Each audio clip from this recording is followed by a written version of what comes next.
नमस्कार भाई लोग, मेरा नाम राकेश कुमार सिंह है और आज का मुद्दा है कि स्पीड कहाँ से लाया जाए। स्पीड कैसे आता है इंसान के पास। कोई भी काम करना है उसको एकदम तुरंत कर दें, एकदम परफेक्टली कर दें, ये कैसे होता है। देखिए, ज़िंदगी में बहुत कुछ आदमी समय के साथ सीखता है, बहुत कुछ नहीं मालूम होता है, दूसरों से जानना होता है, दूसरों से पूछना होता है। हम जब पूछते हैं तो हमें उसी टाइम रास्ते मिलने लगते हैं। तो मैं महाभारत देख रहा था तो मैंने ये नोटिस किया कि स्पीड के लिए ज़रूरी है, सबसे ज़्यादा ज़रूरी है प्रैक्टिस करने की। कोई भी चीज़ में आपको स्पीड चाहिए, कुछ भी जो आप एकदम फटाक से करें और परफेक्टली कर दें, उसके लिए आपको चाहिए प्रैक्टिस। आप एक ही काम को 100 बार करो, 200 बार करो, 1000 बार करो, फिर आपको कोई उस चीज़ में हरा ही नहीं सकता। अर्जुन का एग्जाम्पल ले लीजिए। महाभारत में अर्जुन धनुर्विद्या जानते थे, सीखे किससे थे? द्रोणाचार्य से। और जब सीख लिए तो द्रोणाचार्य को ही हरा दिए थे। कर्ण, जो दुर्योधन के सारे रिश्तेदारों को छोड़ दिया जाए तो भारतवर्ष के बाकी सभी राजा को अकेले अपने विजय यात्रा पे निकला था तो हरा के आया था, उस कर्ण को अर्जुन ने हराया। भीष्म पितामह, जिनसे कोई देवता भी नहीं जीतते थे, परशुराम जी से युद्ध हुआ था तो भीष्म पितामह जीत गए थे। वो ऐसे आदमी को एक बार नहीं कई बार अर्जुन ने हराया। तो स्पीड का ये होता है मतलब इफ़ेक्ट। अर्जुन के पास इतनी स्पीड थी, वो आदमी अपने काम में इतना परफेक्ट हो गया था कि वो किसी को चलाने का तीर मौका ही नहीं देता था। उसकी इतनी स्पीड थी कि वो एक ही आदमी से नहीं, ऐसा नहीं कि भीष्म पितामह को अकेले हराए, कर्ण को अकेले हराया, ऐसा नहीं, सबको एक साथ हराया। द्रोणाचार्य को भी। द्रोणाचार्य खुद परशुराम जी से सीख के आए थे। भीष्म पितामह बृहस्पति भगवान और बाकी देवता लोग से सीख के आए थे। कर्ण का भी गुरु परशुराम जी थे। ये सब लोग भगवान से सीख के आए थे और इन सबको एक साथ हरा दिया। ये बहुत बड़ी बात है, इस पर कोई ध्यान नहीं देता है। आप ध्यान दो इस पर तो आपको पता चलेगा कि अर्जुन क्यों सबको एक साथ हरा दिए या बारी बारी से क्यों हराए। प्रैक्टिस। अर्जुन रात भर प्रैक्टिस करते थे, सोते नहीं थे। तो आदमी अगर कुछ करना चाहे, अगर ठान ले कि मुझे ये करना ही है, तो उसको बस उसी काम का प्रैक्टिस करते रहना चाहिए जो उसे करना है। जैसे उनको ठान लिए थे कि हमको नंबर 1 धनुर्धर बनना है, हमको सबको हराना है, हमसे अच्छा कोई धनुर्धर होगा नहीं, ऐसा वो ठान लिए थे। तो वो दिन रात एक कर दिए थे उसमें। वो कभी रात को सोते नहीं थे, वो रात भर प्रैक्टिस करते थे। और प्रैक्टिस का नतीजा ये हुआ कि जिससे सीखा उसको भी हराया। जो अपने खानदान का सबसे बड़ा धनुर्धर था भीष्म पितामह, उनको भी हराए। जो उस वक्त का सब सूर्य भगवान का लड़का था कर्ण, उनको भी हराए। और सब एक साथ आए तो सबको एक साथ हराए। तो प्रैक्टिस का ये इफ़ेक्ट है लाइफ में। कोई भी काम को बार बार कीजिए, बार बार कीजिए। अगर आपको वो काम करना ही है, आपने सोच रखा है कि मुझे ये बिजनेस करना है, तो आप उसमें एकदम भीड़ जाओ। आप रोज़ उसका प्रैक्टिस करो, रोज़ कुछ करो, रोज़ सोचो, रोज़ उसके बारे में पढ़ो, कुछ आइडिया निकालो। करते करते बाद में आप इतना परफेक्ट हो जाओगे ना कि आप काम करोगे तो पता ही नहीं चलेगा कि आपने काम किया कब, और काम हो जाएगा। कोई भी चीज़ में, कोई भी बड़ा से बड़ा आप नेता देख रहे हो, देश लेवल पे जो नेता है, वो ऐसे ही नहीं बना है। उसने अपने काम में इतनी महारत हासिल कर ली है। दिन रात वो उसी में लगा हुआ आदमी, दिन रात वो वही चीज़ सोच रहा है कि मैं कैसे करूं, मैं ये कैसे करूं, मैं इस सामने वाले को कैसे हराऊं, कैसे इंप्रेस करूं। वो इतना ज़्यादा इन्वॉल्व होगा आदमी, 1 साल 2 साल 10 साल 20 साल आदमी उसी काम में लगा हुआ है, तो वो परफेक्ट हो ही जाएगा, होना ही है। यही तरीका है स्पीड लाने का, यही तरीका है परफेक्ट होने का। एक दिन में नहीं होता है। रोज़ हर साल पेड़ को उखाड़ के यहाँ से वहाँ लगाते रहेंगे तो क्या बड़ा वृक्ष बनेगा? आपको एक ही जगह फोकस रखना है। पेड़ वहीं रहेगा, उसको खाद पानी तेल जो भी आपको मतलब खाद पानी जो भी उर्वरक कुछ भी आपको देना है वहीं देना है। उसको सींचते रहिए, तभी वो परफेक्ट हो पाएगा, तभी वो अच्छा हो पाएगा।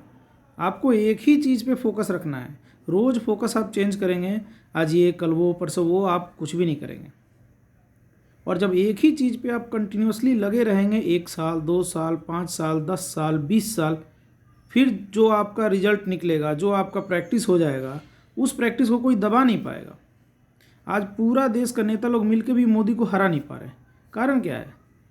वो आदमी एक ही काम में 40 साल से लगा हुआ है और वो अपने काम में इतना इंटरेस्टेड है, इतना उसका इंटरेस्ट है उस काम में कि वो इतना ज़्यादा सीख लिया 40 साल 50 साल में कि कोई दबा ही नहीं पा रहा है। वो 17-18 साल की उम्र में आदमी घर छोड़ दिया और तब से वो यही कर रहा है कंटिन्यू। कोई फैमिली प्रेशर भी नहीं है, कुछ नहीं है। आप उसको कैसे हरा सकते हो? उसको हराने के लिए आपको उसी लेवल का काम करना पड़ेगा। तो वैसे ही और भी बहुत सारी चीज़ें हैं जहाँ पे आपको रोज़ रोज़ रोज़ रोज़ एक ही काम करना है, हर दिन उसी के बारे में सोचना है। स्वामी विवेकानंद भी बोले थे कि एक ही काम पे अगर आप हमेशा फोकस रखेंगे और दिमाग में सोचते रहेंगे तो अपने आप वो काम करने लायक हो जाएंगे। आपको रास्ते दिखने लगेंगे कि हाँ ये काम के लिए ऐसे रास्ता होगा, ऐसे जाना होगा, ये करना होगा, खुद आपको समझ में आने लगेगा।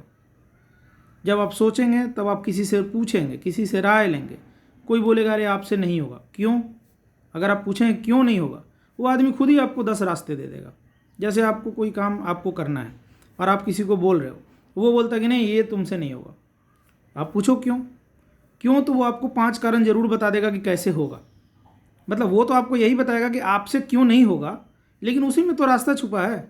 अगर कोई मुझे देख के बोल रहा है कि मुझसे पॉलिटिक्स नहीं होगा, तो मुझे वो 5 कारण जरूर बता देगा क्यों नहीं होगा। वो मुझे बोलेगा आप तो नौकरी वाले हो, आपके पास पब्लिक में रहने का टाइम नहीं है, तो चलो एक रास्ता मिल गया कि मुझे पब्लिक में रहना चाहिए। वो दूसरा बोलेगा आप पब्लिक पे खर्च नहीं कर सकते हो, मुझे एक और रास्ता मिल गया, पब्लिक के लिए कुछ काम करो, उन पे खर्च करो। वो बोलेगा आप ज़रूरत से ज़्यादा ईमानदार हो, लोगों का छल कपट नहीं समझते हो, एक और रास्ता मिल गया, भाई इतना ईमानदार मत बनो, लोगों को समझो, जानो। ऐसे लोग जो नाम में बताएंगे उसी में हाँ छुपा हुआ है। तो आपको किसी चीज़ पे एकदम भीड़ जाना है और इधर उधर देखना ही नहीं है कि हाँ कहाँ जा रहा है, नहीं जा रहा है, क्या हो रहा है। 1 साल 2 साल 10 साल बाद उसका आपको दिखेगा कि आपने भीड़ा था तो आप में एक अलग ही चेंज आ गया है, एक अलग ही बिल्कुल आप चेंज हो जाएंगे, आपको पता भी नहीं चलेगा। और तब आप कोई काम करेंगे तो आपको खुद ही रियलाइज़ नहीं होगा कि इतना जल्दी आपने कर कैसे दिया कोई चीज़। हंसते हंसते आप काम कर जाएंगे, जो काम दूसरों से होगा नहीं। तीर मारने के लिए, मछली की आंख में तीर मारने के लिए रखा हुआ था स्वयंवर में, सारे धनुर्धर फेल हो गए, अर्जुन आए और हंसते हंसते तीर मार दिया मछली की आंख में। क्या उनके लिए निशाना लगाना जरूरी नहीं था? लेकिन बंदे का इस लेवल का प्रैक्टिस है कि वो नीचे देख के ऊपर मार दे रहा मछली की आंख में तीर।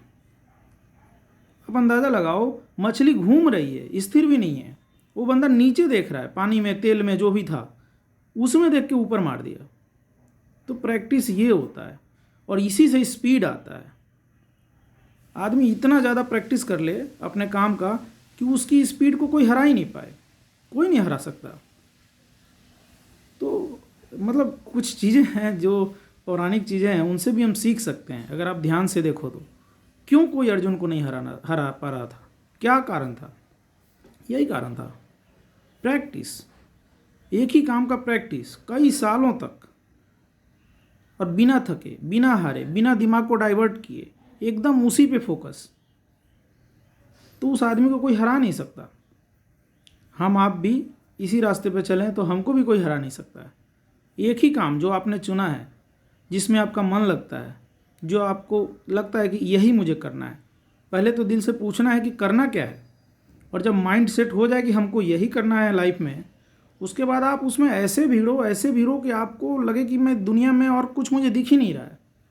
जैसे अर्जुन को सिर्फ चिड़िया का आँख दिख रहा था, बाकी सब ने 10 चीज़ें बताई, द्रोणाचार्य को ये दिख रहा है, वो दिख रहा है, अर्जुन ने कहा कि सिर्फ चिड़िया का आँख दिख रहा है।